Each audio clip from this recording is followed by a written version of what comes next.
25번째 이야기, 아메리카 독립.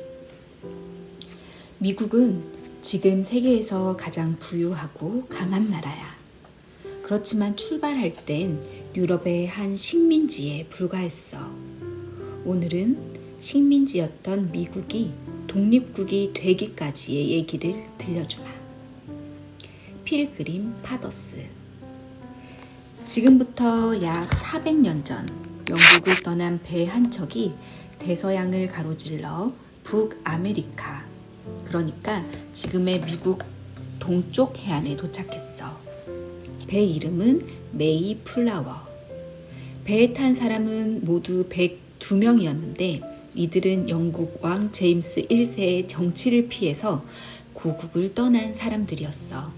대개는 청교도, 즉 퓨리턴들이었지. 퓨리턴이란 칼뱅이 창시한 개신교를 믿는 사람들을 말해. 제임스 1세는 영국 국교인 성공회를 지지하고 퓨리턴을 억눌렀어. 그래서 이 사람들은 자유롭게 살고 싶어 아메리카로 떠난 거야. 메이플라워 호에 탄 사람들은 오늘날 신앙의 자유를 찾아 떠난 사람들이란 뜻으로 필그림 파더스라고 한단다. 새로운 땅에서 첫 발을 떼기란 쉽지 않았어. 그의 겨울, 추위와 굶주림으로 절반 정도가 죽어갔단다. 살아남은 사람들은 원주민인 인디언들에게 옥수수와 담배 기르는 법을 배우면서 새 땅에 적응해 나갔지. 메이플라워 호의 뒤를 이어 유럽을 떠나 북아메리카로 이주하는 사람들이 자꾸 늘었어. 이주하는 이유는 갖가지였어. 신앙의 자유를 찾아 떠난 사람, 혁명을 피해 떠난 사람, 부자가 될 꿈에 부푼 사람, 모험심에 불타는 젊은이. 이들은 북아메리카 동쪽 해안에 도착해서는 식민지를 세웠어. 북아메리카 동쪽 해안에는 여러 종류의 식민지가 들어섰지. 가톨릭 교도가 세운 식민지, 왕당파 귀족들이 세운 식민지, 퀘이커 교도의 식민지 등등. 그런데 식민지 이주민들이 늘어나면서 원주민인 인디언과 충돌이 잦아졌고, 인디언들은 백인들에게 밀려 서쪽으로 쫓겨났어. 마치 손님에게 주인이 내쫓긴 꼴이구나. 한편 메이플라워 호가 도착했을 무렵 아프리카에서 노예 상인에게 붙잡혀온 흑인들도 도착했어.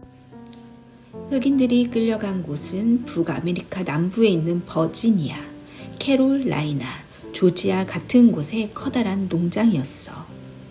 이들 농장의 주인은 백인이었지. 북부에는 흑인 노예가 별로 없었단다. 왜냐하면 북부에는 노예가 필요할 만큼 커다란 농장이 없었기 때문이야. 다시 말해 남과 북의 경제가 달랐던 것이지. 남과 북의 이런 차이는 훗날 남북 전쟁의 원인이 된단다. 보스턴 티파티. 영국은 아메리카 식민지에 대해 너그러운 편이었어. 그런데 18세기 중반에 들어 태도가 바뀌었어. 돈이 모자랐기 때문에 식민지에서 세금을 걷어들여 부족한 돈을 메우려고 한 거야. 영국은 식민지에 여러 가지 세금을 매겼는데 그 중에서 제일 악명 높은 것이 인지세였어. 인지세는 신문, 책, 광고, 온갖 증서에 인지를 사서 붙이게 한 거야.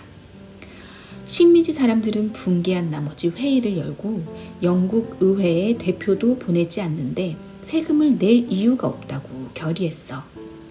대표 없이는 과세 없다는 이 유명한 말이 이때 생겼단다. 결국 인지세는 얼마 못 가 폐지되고 말았어. 그 뒤 문제가 된 건 차였어. 홍차 말이야. 영어로 티라고 하지. 발그레한 빛깔에 설탕을 넣지 않고 마시면 쌉싸래한 맛이 나는 홍차를 너도 마셔봤을 거야. 아니야, 마셔보지 못했을 거야. 왜냐면 카페인이 있거든. 영국인들은 홍차를 몹시 좋아했단다. 식민지 사람들도 홍차를 좋아했어. 그래서 홍차 무역은 중요한 사업이었지. 그런데 1773년 영국은 동인도 회사로 하여금 차를 독점 판매하게 했어.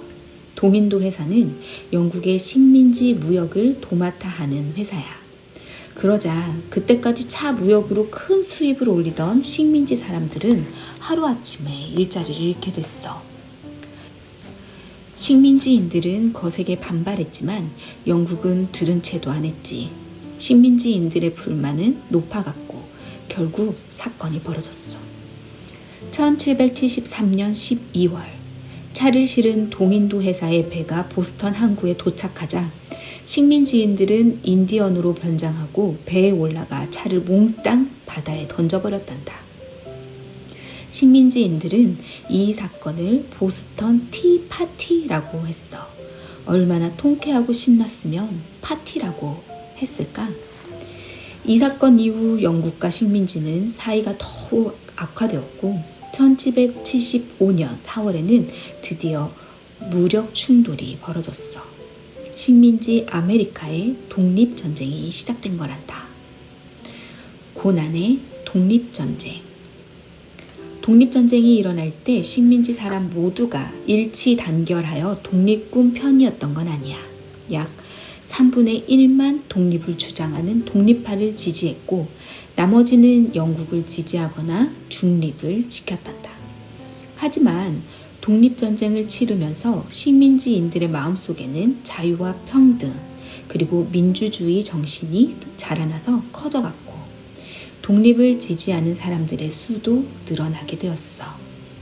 전쟁 중인 1776년 7월 4일 발표된 독립선언서는 나중에 3대 대통령이 된 토머스 제퍼슨이 썼는데 그 무렵 유럽에 널리 퍼진 계몽주의의 영향을 받아 자유와 평등 그리고 인권에 대한 미국인들의 요구를 아주 잘 드러내고 있단다.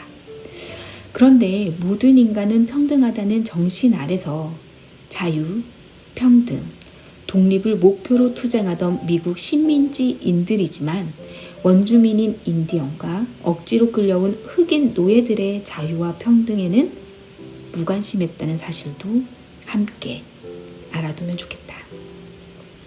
독립선언이 발표되고 이듬해 1777년에 1차 대륙회의가 열렸어.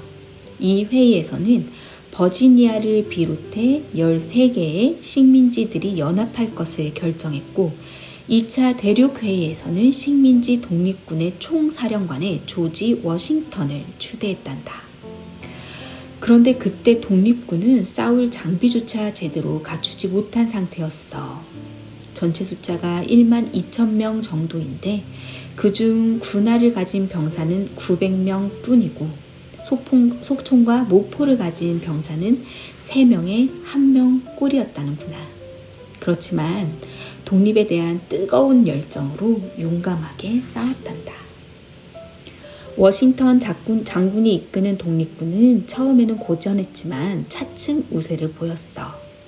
그러자 이때다 싶어 프랑스가 식민지 편을 들었어. 프랑스는 영국과 오랫동안 라이벌이었는데 이번 기회에 영국을 누를 생각을 한 거야. 영국과 경쟁해오던 에스파냐도 식민지 편을 들어주었어. 미국 독립군과 영국군의 밀고 밀리는 공방전은 1778년 6월 미국 독립군이 필라델피아에서 영국군에게 큰 승리를 거둠으로써 독립군에게 유리해지기 시작했고 1782년 마침내 미국 독립군의 승리로 전쟁은 막을 내렸단다. 새로운 나라 미국. 영국의 지배에서 벗어난 식민지는 아메리카 합중국이란 이름으로 독립국이 되었어. 합중국이란 여러 식민지가 모여 이룬 나라라는 뜻이야. 우리는 보통 미국이라고 하지. 미국은 새로운 나라였어. 미국에겐 유럽이나 아시아처럼 과거가 없어. 왕도, 영주도, 귀족도 없었지. 자본주의가 성장하는데 방해가 되는 걸림돌이 거의 없었다는 뜻이야. 그래서일까? 미국은 아주 빠른 속도로 강대국으로 성장했단다. 하지만 미국이 이룬 자유와 평등, 민주주의와 부유함 뒤에는 흑인 노예, 인디언들의 피와 눈물이 감춰져 있다는 사실을 잊지 않길 바란다. 오늘도 수고했어. 잘 자.